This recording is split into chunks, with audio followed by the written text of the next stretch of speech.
The sound of weeping drew Zachary Lancaster through the chapel doors like a moth to flame on that scorching June afternoon in 1876. And what he found inside would change the course of his solitary existence forever. He had been riding through Paso Robles, California for 3 days now, staying at the boarding house on Spring Street while his horse recovered from a stone bruise. The small town nestled in the Golden Hills had seemed as good a place as any to rest before continuing his journey north toward Sacramento. Zachary had no particular destination in mind, no family waiting, no sweetheart penning letters. At 28 years old, he had spent the last decade drifting from ranch to ranch, taking work where he could find it, never staying long enough to put down roots. The chapel was small, whitewashed wood with a simple cross above the door. He had passed it twice already during his time in town, never thinking to enter. But today, as the afternoon heat shimmered off the dusty streets, he heard it. A woman's sobs, raw and broken, echoing from within the open doorway. Zachary hesitated, his worn boots scuffing the wooden steps. He was not a religious man, and he certainly was not the type to intrude on a stranger's private grief. But something about those sobs struck a chord deep in his chest, awakening a protectiveness he had not felt in years. He removed his hat as he entered, blinking as his eyes adjusted to the dimness. The chapel was empty save for one figure hunched in the front pew. Her shoulders shook with each sob, and her dark hair had come loose from its pins, cascading down her back in waves. Zachary's first instinct was to leave, to respect her solitude. But his boots carried him forward of their own accord, down the narrow aisle between the simple wooden pews. He did not announce himself, did not clear his throat or speak. He simply sat down beside her, leaving a respectful distance between them, and waited. The woman started slightly at his presence, her head lifting. Through her tears, Zachary saw a face that would have been beautiful if not twisted by anguish. She looked to be in her early 20s, with deep brown eyes rimmed red from crying and pale skin flushed from grief. "I am sorry," she managed, her voice hoarse. "I did not think anyone would come." "Do not apologize," Zachary said quietly, his hat resting on his knee. "Everyone needs to cry sometimes." She looked at him then, really looked at him, taking in his weathered face, the dust on his clothes, the kind eyes that had seen their share of hardship. Something in his expression must have reassured her because she did not ask him to leave. "I do not even know why I came here," she whispered, wiping at her cheeks with trembling hands. "I have never been particularly devout, but I had nowhere else to go." Zachary said nothing, simply waited. He had learned long ago that sometimes people just needed someone to sit with them in their pain, not to fix it or explain it away, but simply to bear witness to it. The woman took a shuddering breath. "My name is Helena Crawford. I arrived in Paso Robles 2 weeks ago." "Zachary Lancaster," he replied softly. "Been here about 3 days myself." Helena nodded, fresh tears spilling down her cheeks. "I came here to start over, to escape, but it followed me anyway." Zachary remained silent, his presence steady and patient. "My husband," Helena continued, her voice breaking on the word. "He died 4 months ago, back in Missouri. Everyone said I should stay, that I should mourn properly, wear black for a year, but I could not breathe there anymore. Every street, every building, everything reminded me of him." "So you came west," Zachary said, understanding dawning. "I thought distance would help. I sold everything we owned, used the money to buy passage on the train. My aunt lives here in Paso Robles. I thought staying with her would give me time to figure out what to do with the rest of my life." Helena's hands twisted in her lap, clenching the fabric of her dark blue dress. "But today I received a letter from back home." His mother blames me for his death. She says if I had been a better wife, if I had noticed the signs sooner, he might still be alive. Zachary felt anger kindle in his chest. That is not fair, and I would wager it is not true. Helena's laugh was bitter. How would you know? You do not know me. You do not know what kind of wife I was. I know grief when I see it, Zachary said firmly. And I know that real grief, the kind that brings you to your knees in an empty chapel, does not come from a guilty conscience. It comes from love. Helena turned to look at him fully, her eyes searching his face. You speak as though you know. I have lost people, Zachary admitted. Not a spouse, but people I cared about. My whole family, actually. Cholera took my parents and my 2 sisters when I was 18. I was away at the time, working on a cattle drive. By the time I got the message and rode home, they were already buried. Oh God, Helena whispered. I am so sorry. It was 10 years ago, Zachary said, though the old ache never quite disappeared.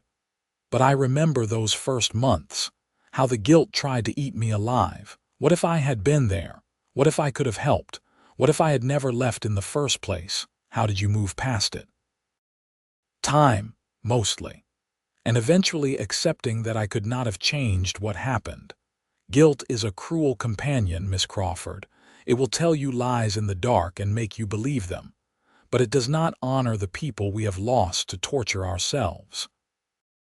Helena was quiet for a long moment, her tears slowing. Everyone back home kept telling me I should cry less, that I should be strong, that I should move on. You are the first person who has simply let me be sad. Grief has its own timeline, Zachary said. No one else gets to dictate that for you. They sat together in the cool dimness of the chapel, the afternoon light filtering through the simple windows casting patterns on the floor. Outside, the sounds of Paso Robles continued. A wagon rattled past, someone called out a greeting, a dog barked. But inside the chapel, a strange peace settled over them both. What was he like? Zachary asked gently. Your husband. Helena smiled through her tears, a genuine expression that transformed her face. Thomas was kind, gentle. He worked as a schoolteacher. He loved books more than anything, always had one in his hands. He would read to me in the evenings by the fire, using different voices for the characters to make me laugh. He sounds like a good man. He was. He had a weak heart. The doctors told us when we married that he might not have a long life. But Thomas refused to live in fear. He said every day was a gift, and he was going to fill his with joy and purpose. Helena's voice grew thick again. He collapsed at the school one afternoon. One of his students ran for the doctor, but by the time I got there, he was already gone, just like that. No goodbye, no final words. He was there, and then he was not. Zachary reached out slowly, giving her time to pull away if she wished, and placed his hand over hers. I am truly sorry. Helena looked down at their joined hands, and for the first time since Zachary had entered the chapel, she did not pull away from human touch. Thank you for listening. I know you are a stranger, but somehow that makes it easier. You have no expectations of me, no judgments about what I should or should not feel. We are all just trying to make it through, Zachary said. Sometimes the kindest thing we can do is sit beside someone in their pain. They remained in the chapel for another hour as Helena talked. She told him about her childhood in Missouri, about meeting Thomas when she was 19, about the 3 years of marriage they had shared before death took him. Zachary listened to all of it, asking quiet questions, never rushing her, never trying to fix what could not be fixed. When Helena finally stood, her eyes were still red, but some of the raw anguish had eased from her face. I should get back to my aunt's house before she worries. She has been so kind, but I know she does not understand why I cannot simply snap out of my grief. Zachary rose as well, settling his hat back on his head. Grief is not something you snap out of. It is something you learn to carry." Helena paused at the end of the pew, looking up at him. He was tall, she realized, with broad shoulders and calloused hands that spoke of hard work. His face was weathered by sun and wind, lines etched around his eyes, but there was a gentleness to him that contradicted his rough exterior. "Will you be in Paso Robles much longer, Mr. Lancaster?" "I was planning to move on in a day or two. My horse is nearly healed." Something flickered across Helena's face. Disappointment, perhaps, though she quickly masked it. "Well, I am grateful you were here today. I do not know what I would have done if you had not sat with me." They walked out of the chapel together into the bright sunshine. Zachary squinted against the light, resettling his hat. Helena shielded her eyes with one hand, looking down the dusty main street toward a small house with a white picket fence. "That is my aunt's place," she said, pointing. "The one with the rose bushes." "I will walk you there," Zachary offered. They made their way down the street in comfortable silence. A few townspeople passed, tipping their hats or nodding greetings. Helena kept her head down, clearly not wanting to invite questions about her red eyes and tear-stained face. When they reached the gate, Helena turned to him. "Thank you again, Mr. Lancaster. You have shown me more kindness in one afternoon than I have received in months." "Zachary, please," he said. "And it was no burden, Miss Crawford. I hope the weight on your heart eases in time." "Helena," she countered with a small smile. "If we are to be informal—" Zachary touched the brim of his hat and turned to go, but Helena's voice stopped him. "Zachary," he looked back. "Would you—" she hesitated, then continued in a rush. "Would you consider staying in Paso Robles a bit longer? I know it is presumptuous of me to ask, but I find myself wishing for a friend, someone who understands. My aunt means well, but she keeps trying to introduce me to her church group and the ladies' auxiliary, and I am not ready for that yet. You do not try to fix me or cheer me up. You just listen." Zachary should have said no. He was a drifter, a man with no ties, and he had learned long ago not to stay anywhere too long. Attachment brought pain, but looking at Helena's hopeful, tear-stained face, he found himself nodding. "I could stay a while longer," he said. "I have some money saved up. And the boarding house is comfortable enough." Helena's smile was like sunrise breaking through storm clouds. "Thank you. Perhaps we could meet tomorrow. There is a small cafe on Spring Street. Could we have lunch?" "I would like that," Zachary said, surprised to find he meant it. That evening, as Zachary sat in his small room at the boarding house, he wondered what he had gotten himself into.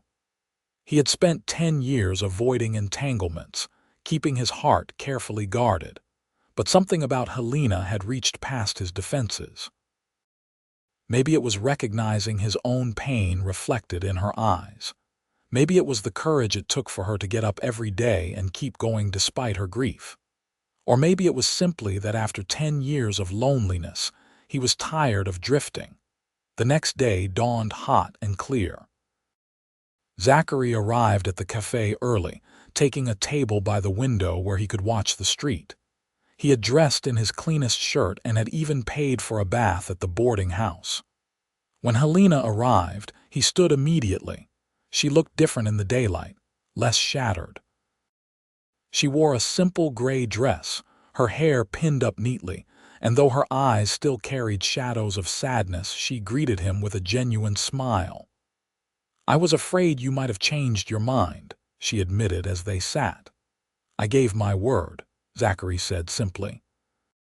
They ordered lunch, beef stew and fresh bread, and talked about easier things. Helena told him about her aunt, Margaret Collins, a widow who ran a successful dressmaking business. Zachary shared stories from his years of drifting, the ranches he had worked, the places he had seen. "Do you never want to settle somewhere?" Helena asked, tearing off a piece of bread. Zachary considered the question. "I used to think I did. After my family died, I dreamed of building something of my own. A ranch, maybe, with cattle and horses." But dreams require hope, and I lost mine for a while. And now I am not sure. I have been drifting for so long, I do not know if I remember how to stay still." Helena nodded thoughtfully. "I understand that. Sometimes moving feels safer than standing still. If you keep moving, the pain cannot quite catch up with you." "But it always does eventually," Zachary said quietly. "Yes," Helena agreed. "It always does." Over the following weeks, Zachary found excuses to extend his stay in Paso Robles. His horse needed more rest. He had picked up some work helping to repair the livery stable. The weather was too hot to travel. In truth, he was staying for Helena. They met frequently, always in public places to preserve propriety. They would walk along the creek that ran through town, or sit in the small park near the chapel, or have meals at the cafe. Slowly, as the summer days stretched long and golden, Helena began to heal. She talked less about Thomas and more about the future. She had started helping her aunt with the dressmaking business, discovering she had a talent for intricate embroidery. She spoke of maybe opening her own shop one day, of building a life here in California. Zachary found himself talking too, sharing things he had kept locked away for years. He told her about the cattle drive where he had first learned to rope and ride. About the winter he had spent snowed in at a mountain ranch, reading every book in the foreman's collection. About the deep loneliness that had been his constant companion since losing his family. "You do not have to be lonely anymore," Helena said one evening as they sat by the creek, watching the water flow past. "You have me now. As a friend, at least." Zachary looked at her, the setting sun turning her hair to burnished copper. "Is that all we are, Helena, friends?" She met his gaze, and something electric passed between them. "I do not know," she whispered. "I know it has not been long enough since Thomas died. I know people would judge me for even considering anything else. But when I am with you, I feel alive again, not just surviving, but actually living." "I care for you," Zachary admitted, the words feeling strange on his tongue after years of saying nothing of the sort to anyone. "More than I should, probably, but I will take whatever you can give, Helena. Friendship, if that is all you are ready for. I am not going anywhere." Helena reached out and took his hand, interlacing their fingers. "My heart is still bruised. I do not know if I am capable of falling in love again, not so soon. But I want to try, with you, if you are willing to be patient with me." "I have nothing but time," Zachary said, squeezing her hand gently. As summer turned to fall, their relationship deepened. Zachary took a permanent job at a ranch just outside of town, working with their horses. He was good with them, patient and firm, and the ranch owner was pleased to have him. He moved out of the boarding house and into a small cabin on the ranch property. Helena threw herself into the dressmaking business, her skill with a needle becoming well known throughout Paso Robles. Women came from neighboring towns to commission gowns from the Collins shop. She was rebuilding her life, one stitch at a time. They courted properly, under the watchful eye of Aunt Margaret, who had initially been skeptical of the drifter Cowboy but had grown to respect Zachary's steady presence and gentle treatment of her niece. He would come to the house on Sundays after church, even though he still was not much for religion, and they would sit on the porch with Margaret, drinking lemonade and talking. One October evening, as the air finally began to cool from the summer heat, Zachary took Helena to a hilltop overlooking the town. They spread a blanket under the stars, the valley spread out below them glittering with lamplight. "Tell me about your dreams," Helena said, lying back to look up at the vast expanse of stars. Zachary settled beside her close enough that their shoulders touched. "I told you, I used to want a ranch." "Used to? What about now?" He was quiet for a moment, then said, "Now I dream of a home. Not just a place, but a feeling. Somewhere I belong, someone to belong with." Helena turned her head to look at him. Do you think you could find that here? In Paso Robles, I have found it, Zachary said, meeting her eyes. The question is whether it can be mine to keep.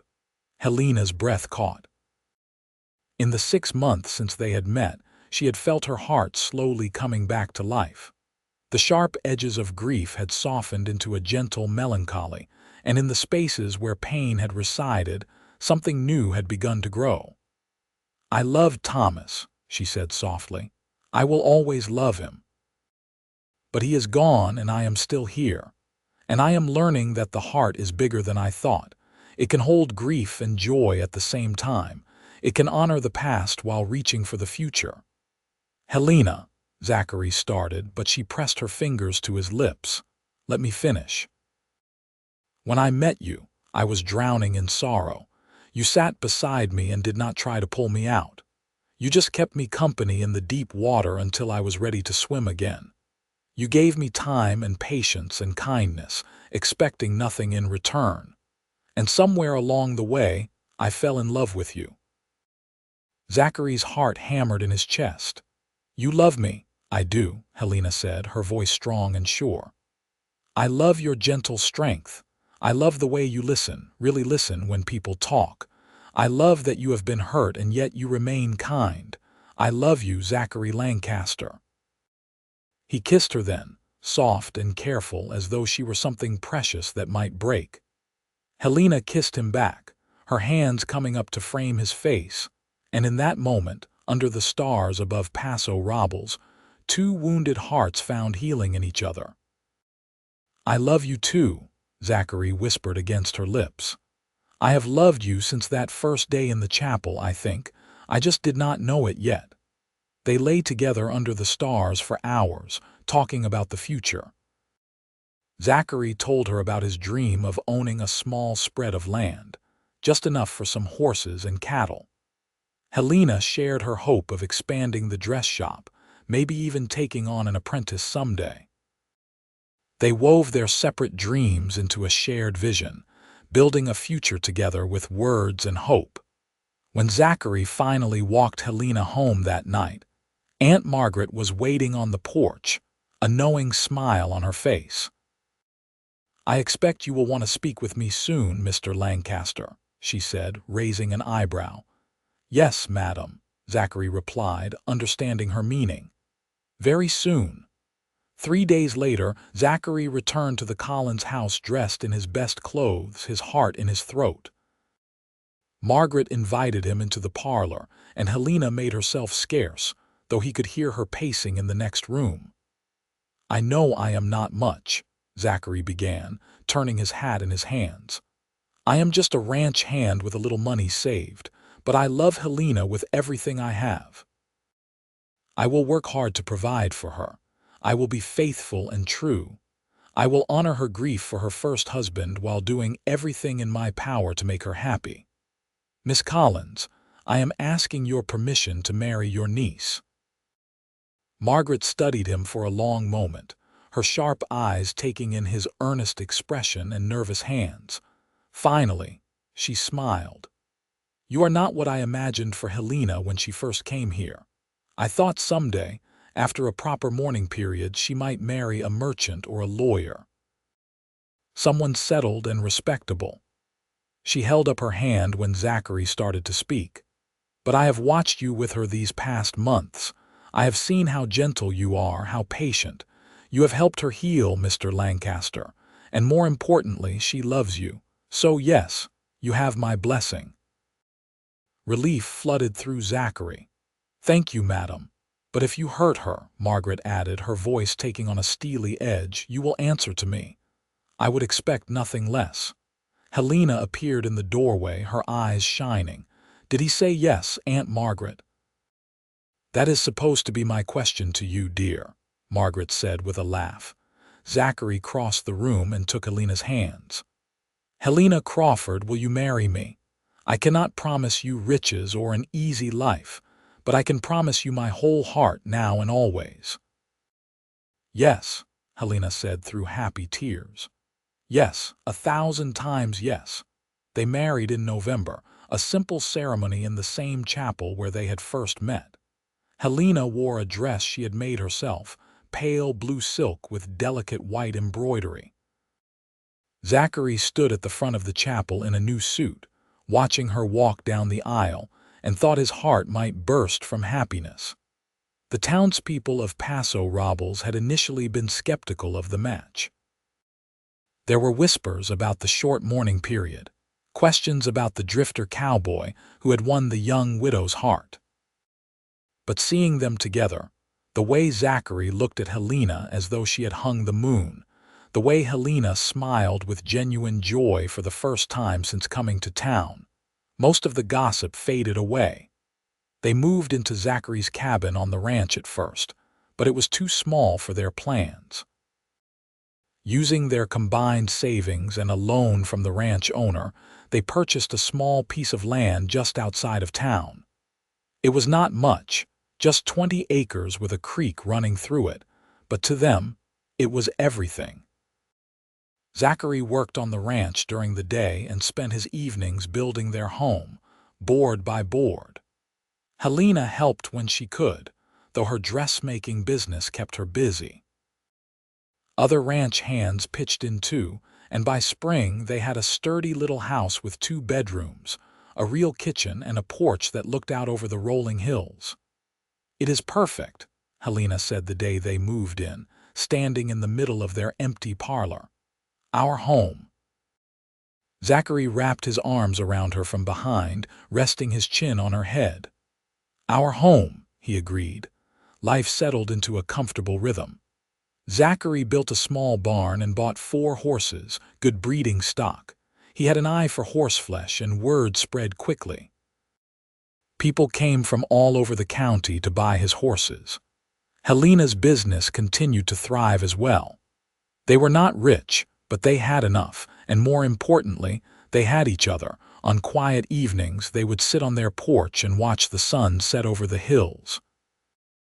Sometimes Helena would tell stories about Thomas, and Zachary would listen without jealousy. He understood that her love for her first husband did not diminish what she felt for him. The heart, as she had once said, was big enough for both. In the summer of 1878, nearly 2 years after they met, Helena discovered she was pregnant.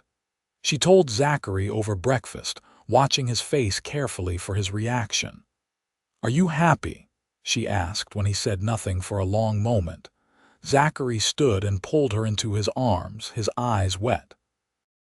"I am terrified and thrilled and so incredibly happy, I cannot find the words." Their son was born in March of 1879, a healthy boy with his mother's dark hair and his father's gray eyes. They named him Samuel Thomas Lancaster, honoring Helena's first husband, because that felt right. "Thomas would have liked you," Helena told Zachary one night as he rocked their infant son. "He would have approved of us." "I hope so," Zachary said softly. Samuel was a content baby, rarely fussing, seemingly happy just to observe the world around him. Zachary was a natural father, patient and loving. He would sing to the boy in his low, rumbling voice old songs his own mother had sung to him. 2 years later, their second child arrived, a daughter they named Rose Margaret, after the roses Helena's aunt had loved and the woman herself. Rose was more spirited than her brother, full of energy and curiosity from the moment she could crawl. "She is going to be a handful," Aunt Margaret said, watching the toddler pull herself up on the furniture. The older woman's health had declined in recent years, and she spent more time at their house than in town. "Takes after you, then," Helena teased. Margaret stayed with them until she passed peacefully in her sleep in 1882. They buried her in the Paso Robles cemetery, and Helena grieved the loss of the aunt who had taken her in when she had nowhere else to go. "She lived a good life," Zachary reminded her as they stood by the grave. "And she got to know her great niece and nephew. That made her so happy." Helena nodded, leaning into her husband's strength. "I am grateful I had these years with her, and that you did too." Life continued its forward march. Samuel grew into a thoughtful boy who loved books, much like the man he had been named for. Rose was fearless, always climbing trees and chasing after the horses. Zachary taught them both to ride, to care for the animals, to respect the land. In 1884, Helena gave birth to twin boys, James and Joseph. The pregnancy had been difficult, and the birth even more so. The doctor had warned them there should be no more children, and Zachary held Helena as she cried, grieving the future children they would never have while being grateful for the 4 they had been blessed with. 4 is a good number, Zachary told her. We have been lucky, Helena, more than lucky. I know, she said. I just wanted one more little girl, someone to teach embroidery to the way Aunt Margaret taught me. Rose will learn when she is ready, Zachary said. She just has to get all her wildness out first. He was right. As Rose grew older, she did begin to show interest in her mother's work. By the time she was 12, she was creating beautiful designs of her own. Samuel, at 14, had announced he wanted to be a teacher, like his namesake. The twins were still young, only 8, but they showed promise with the horses, often following their father around the ranch. The years passed in a blur of seasons, each bringing its own joys and challenges. Droughts came and went. The country changed around them, the Wild West slowly becoming more civilized. Railroads expanded, towns grew, the old ways faded into memory. But in Paso Robles, on their little ranch by the creek, Zachary and Helena built a life that would have seemed impossible that day in the chapel. They built a life on kindness, patience, and love. On their 15th wedding anniversary, Zachary took Helena back to the hilltop where he had first told her he loved her. Their children were old enough now to stay home alone, Samuel at 19 responsible enough to watch his younger siblings. Do you remember that night? Zachary asked as they spread out a blanket under the stars. I remember everything about us, Helena said, settling beside him. Sometimes I still think about that day in the chapel, how lost I was, how certain I was that I would never be happy again. And now? Helena looked at her husband, his face more weathered now, gray threading through his hair, but still as handsome to her as the day they met. Now I know that life is strange and beautiful, that grief and joy can exist together, that love does not replace love, it just expands to make room for more. I would not trade a single day of our life together, Zachary said, taking her hand. Not one. They lay together under the stars, just as they had 15 years before, but everything was different now. They were not two lonely, wounded people reaching for hope. They were partners, parents, best friends. They had built something real and lasting. What do you think the children will do? Helena mused. Samuel wants to teach. Rose wants to design dresses. What about the twins?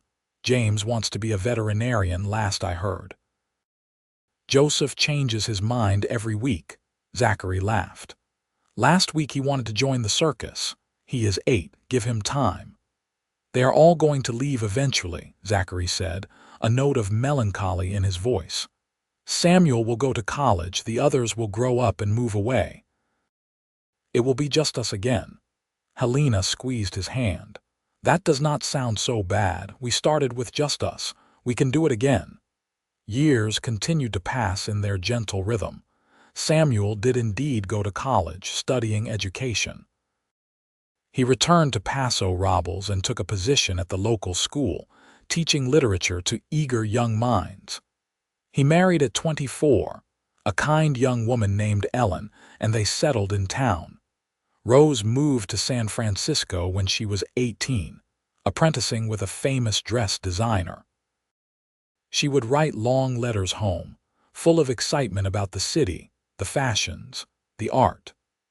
When she was 21, she opened her own boutique, and her designs became sought after by wealthy women throughout California. The twins took different paths.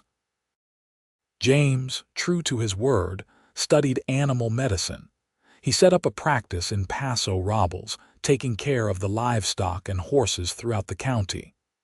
Joseph, after years of changing his mind, finally settled on ranching.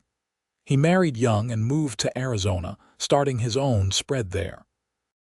By 1900, Zachary and Helena were in their 50s, their children grown and scattered, visiting for holidays and special occasions. The house that had once rang with children's laughter was quiet now, but it was not empty. It was full of love and memories. They had grandchildren now, too. Samuel and Ellen had 3 children. Rose, despite her busy career, had married a fellow designer and had twin girls. James had 2 sons, and Joseph sent photographs of his growing family in Arizona. "We did well," Helena said one evening as they sat on their porch, watching the sun set. It was a familiar ritual, one they had performed thousands of times over the years. "We did," Zachary agreed. He was 62 now, still working with the horses, though not as vigorously as in his younger days. Helena, at 54, still took commissions for special dresses, though she had slowed down considerably. "You ever think about that day in the chapel?" Helena asked. "What would have happened if you had not come in?" Zachary considered the question. "I think you would have survived. You are stronger than you knew back then, but I am glad I did come in. I am glad I sat beside you and listened." "I am glad, too. You saved my life that day, you know." "No," Zachary said gently. "You saved your own life. I just sat with you while you did it." Helena reached over and took his hand, their fingers interlacing as naturally as breathing. "We saved each other then." In the following years, as the new century settled in and the world continued to change, Zachary and Helena remained constants in each other's lives. They grew old together gracefully, their love deepening with each passing year. Samuel's oldest son showed an interest in the ranch, and Zachary began teaching him the horse trade. The boy, named Zachary after his grandfather, had a natural gift with the animals. It brought the older Zachary great joy to pass on his knowledge, to know that something of what he had built would continue. Helena, too, found joy in teaching. Rose's twin daughters would visit and learn embroidery, sitting on the porch with their grandmother, listening to stories about the old days. By 1910, Zachary was 72 and Helena 64. They moved slower now, their bodies bearing the weight of years of hard work. But they were still together, still in love, still sitting on their porch every evening to watch the sunset. One warm June evening, nearly 34 years to the day after they met, Zachary turned to Helena and said, "Do you remember what I told you that first day, about grief having its own timeline?" "I remember everything you told me," Helena said. "I want you to know something. If I go first, I want you to grieve as long as you need to, but not forever. You taught me that life is for the living, that the heart is big enough to hold everything." Helena's eyes filled with tears. "Do not talk about leaving me. We have to talk about it eventually. We are old, my love." "But that is okay. We have had a beautiful life." "The most beautiful," Helena agreed, her voice thick. "Promise me you will be okay, that you will let the children and grandchildren care for you, that you will not close yourself off from joy." "Only if you promise me the same," Helena said. "If I go first." "Deal," Zachary said, squeezing her hand. But death, when it came for them together in a way that seemed almost poetic. In the winter of 1912, a particularly harsh influenza swept through Paso Robles. Both Zachary and Helena fell ill. Their children gathered, coming from all corners of California and beyond. The house that had been so quiet for years suddenly bustled with activity as 4 grown children and 12 grandchildren filled every room. Zachary and Helena lay in their bed, weak and feverish but together. James, with his medical training, did everything he could, but at their ages, There was little to be done but make them comfortable and wait. On a quiet February morning, with snow falling softly outside their window, a rare sight in Paso Robles, Helena opened her eyes and looked at Zachary beside her. "You remember," she whispered, her voice barely audible, "when you asked me what my dreams were?" "I remember," Zachary rasped, turning his head to look at her. "I dreamed of a home, of belonging somewhere with someone, of a love that would sustain me through whatever came." Helena smiled, her eyes bright despite her weakness. "You gave me all of that and more. Thank you for sitting beside me that day. Thank you for listening. Thank you for loving me." "Loving you has been the greatest honor of my life," Zachary said. "I was so lost before you, so alone. You gave me everything I never knew I needed." Their children stood in the doorway, tears streaming down their faces as they watched their parents say goodbye. Samuel held Rose, who sobbed into her brother's shoulder. James gripped Joseph's hand tightly. "I am not afraid," Helena said, "because wherever we are going together." "Together," Zachary agreed. They died within hours of each other, Helena first, slipping away peacefully as if falling asleep. Zachary followed soon after, his last word a whisper of her name. They were buried side by side in the Paso Robles cemetery, not far from Aunt Margaret's grave. The entire town turned out for the funeral. Zachary Lancaster and Helena Crawford Lancaster had been fixtures in the community for nearly 40 years, known for their kindness, their strong marriage, and the beautiful family they had raised. The ranch stayed in the family. Young Zachary took over the horse breeding operation, expanding it and making it even more successful than his grandfather had. Samuel continued teaching until his retirement, inspiring generations of students with his love of literature. Rose's design house in San Francisco became legendary, and she never failed to credit her mother's teaching for her success. James's veterinary practice continued to serve the community for decades. Joseph's ranch in Arizona grew and prospered, and he passed on his father's wisdom about hard work and integrity to his own children. The house, where Zachary and Helena had built their life, remained standing for over a century. Their grandchildren would bring their own children to visit, telling stories about the lonely cowboy who had found a weeping widow in a chapel and had sat beside her and listened. About how that simple act of kindness had blossomed into a love that lasted a lifetime. The chapel where they met was eventually replaced by a larger church, but a historical marker stood on the site, noting that it was where Zachary and Helena Lancaster had begun their story. Their great-grandchildren and great-great-grandchildren would visit the cemetery, placing flowers on the shared headstone that read simply, "Zachary Lancaster, 1848–1912, and Helena Lancaster, 1856–1912, together forever." And if you stood very quietly in that cemetery on certain evenings, when the California sun was setting over the golden hills just as it had for countless years before, you might almost hear the echo of their voices, still talking, still laughing, still deeply in love even after death had come to claim them. Their story became a legend in Paso Robles. Parents would tell it to their children as an example of true love, of patience, of the power of simply being present for another person in their darkest hour. The story of how a lonely cowboy and a grieving widow had found each other and built something beautiful from their shared pain.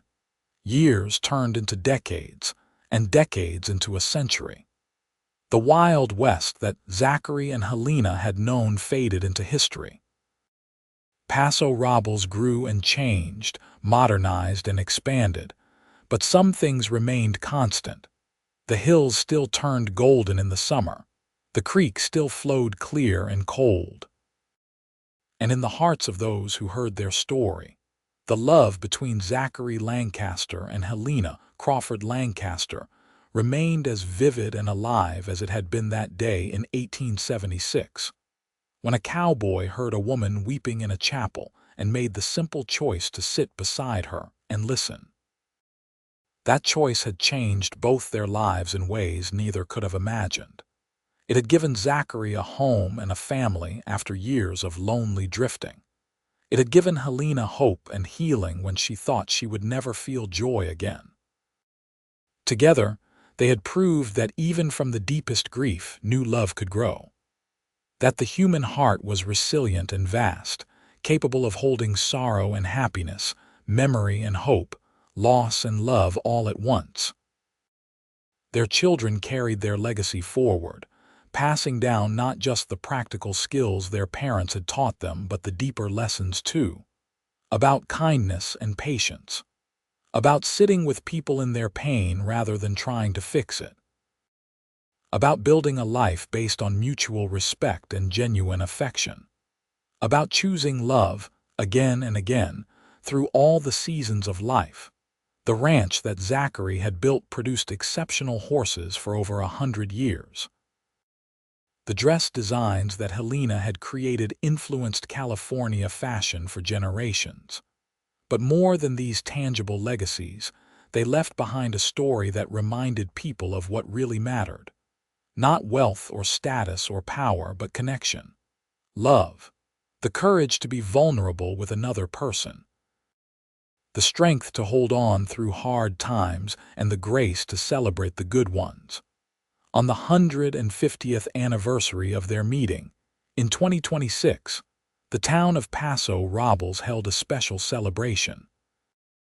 The chapel where they had met had been rebuilt and restored, and a statue was commissioned showing a cowboy and a young woman sitting side by side on a pew, his hat in his hands, her head bowed in grief, their postures speaking of comfort given and received. Descendants of Zachary and Helena came from all over the country for the dedication. There were over 200 of them by then, a testament to the fruitful life the couple had built together. They gathered in the chapel, and one of their great-great-great-grandchildren, a young woman studying social work, spoke about her ancestors' legacy. "They teach us," she said, "that the most powerful thing we can offer another person is not advice or solutions, but simply our presence." Zachary could have walked past that chapel. Helena could have sent him away, but they made different choices, brave choices, vulnerable choices. And from those choices grew a love story that has echoed through our family for 5 generations. After the ceremony, the family walked together to the cemetery, where they placed flowers on the grave and told stories, passing down memories and keeping Zachary and Helena's love alive for yet another generation. The sun set over Paso Robles that evening just as it had on countless evenings before, painting the sky in shades of gold and rose and purple. The hills rolled away into the distance, constant and unchanging, witness to all the human stories that had played out beneath their gaze. Stories of love and loss, joy and sorrow, courage and fear. Stories that began in darkness and found their way to light. And among all those stories, the tale of Zachary Lancaster and Helena Crawford Lancaster stood out. Not because it was dramatic or unusual, but because it was real. Because it showed that sometimes the greatest love stories begin not with passion or grand gestures, but with a simple act of compassion. A lonely cowboy finding a weeping woman in a chapel, sitting beside her, and choosing to listen. From that single act of kindness, an entire world had been born. Children and grandchildren, great-grandchildren and great-great-grandchildren, stretching forward into a future that Zachary and Helena could never have imagined. But they would have been proud. Proud of the family they had created, the love they had nurtured, the legacy they had left behind. Their story taught that grief need not be the end, that the human heart has an almost infinite capacity for healing and for love, that even in our darkest moments, connection is possible. that we are never so broken that we cannot be put back together, especially when we find someone willing to help us gather up the pieces. Zachary Lancaster had been a lonely cowboy, drifting through life without purpose or connection, haunted by the loss of his family, convinced that his heart had died with them.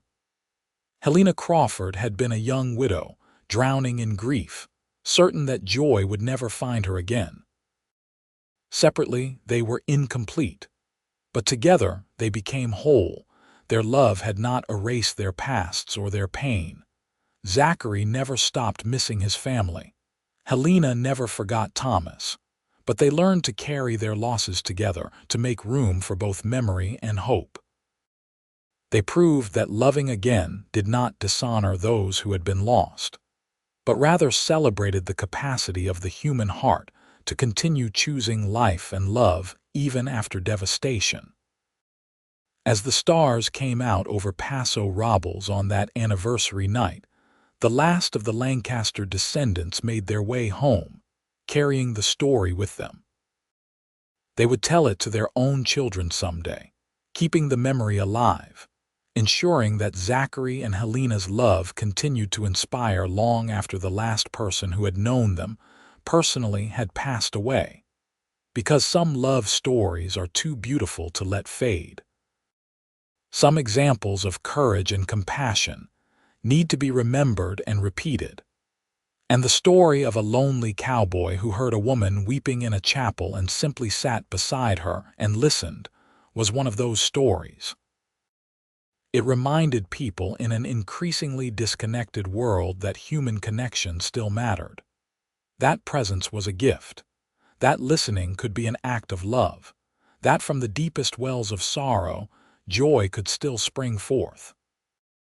That it was never too late to begin again, to open your heart, to take a chance on love. Zachary and Helena Lancaster's story was a testament to the resilience of the human spirit and the transformative power of love. It was a story of the Wild West, yes, with its hardships and its rough edges, its vast landscapes and frontier challenges. But more than that, it was a universal story, one that spoke to the human experience across time and place. It said, "You are not alone. You can survive your grief. You can love again. Your heart is bigger than you know. And sometimes, the most important thing you can do is simply show up for another person and sit with them in their pain." That was the legacy of Zachary and Helena Lancaster. Not the ranch or the dress business, not the horses bred or the gowns sewn, but the example they set of what it meant to truly love another person. To see them in their brokenness and not turn away. To sit beside them in the chapel of their grief and bear witness to their pain. To give them time and patience and grace to heal. And then, when the time was right, to build a life together, brick by brick, day by day, choice by choice. Their ending was as perfect as any love stories could be. They had lived long, full lives. They had raised good children who went on to do good things in the world. They had loved each other deeply and faithfully for nearly 40 years. And when death came, it found them together, their hands entwined, their hearts still beating as one even as those beats slowed and finally stopped. In the Wild West of 1876, in a small chapel in Paso Robles, California, two broken people found each other, a lonely cowboy and a weeping widow. And from that meeting, a beautiful story unfolded, a story of healing and hope, of patience and love, of building a life together from the ashes of loss. It was a story that deserved to be told and retold, remembered and celebrated, because it proved that even in our darkest moments, light can find us, that even when we are certain we will never smile again, joy can surprise us. That the heart, that remarkable organ, can break and heal and love again, expanding to hold more than we ever thought possible. Zachary and Helena Lancaster lived, loved, and left a legacy that would endure for generations. Their story was complete, their ending perfect. together in life, together in death, and in the hearts of those who remembered them, together forever. The Wild West may have faded into history, but the love story that began in a chapel in Paso Robles lived on. A reminder that the most important adventures are not the ones we have with guns and horses, but the ones we have with our hearts. The greatest courage is not found in facing down outlaws, but in facing down our own pain and choosing to love again despite the risk. And the most lasting legacy is not land or money or fame, but the love we share and the lives we touch along the way. That was what Zachary and Helena understood, and that was what they gave to the world. A story of love triumphant, of grief transformed, of two lonely souls finding home in each other. It was a story with a perfect ending, because it was a story about love, and love, true love, never really ends at all.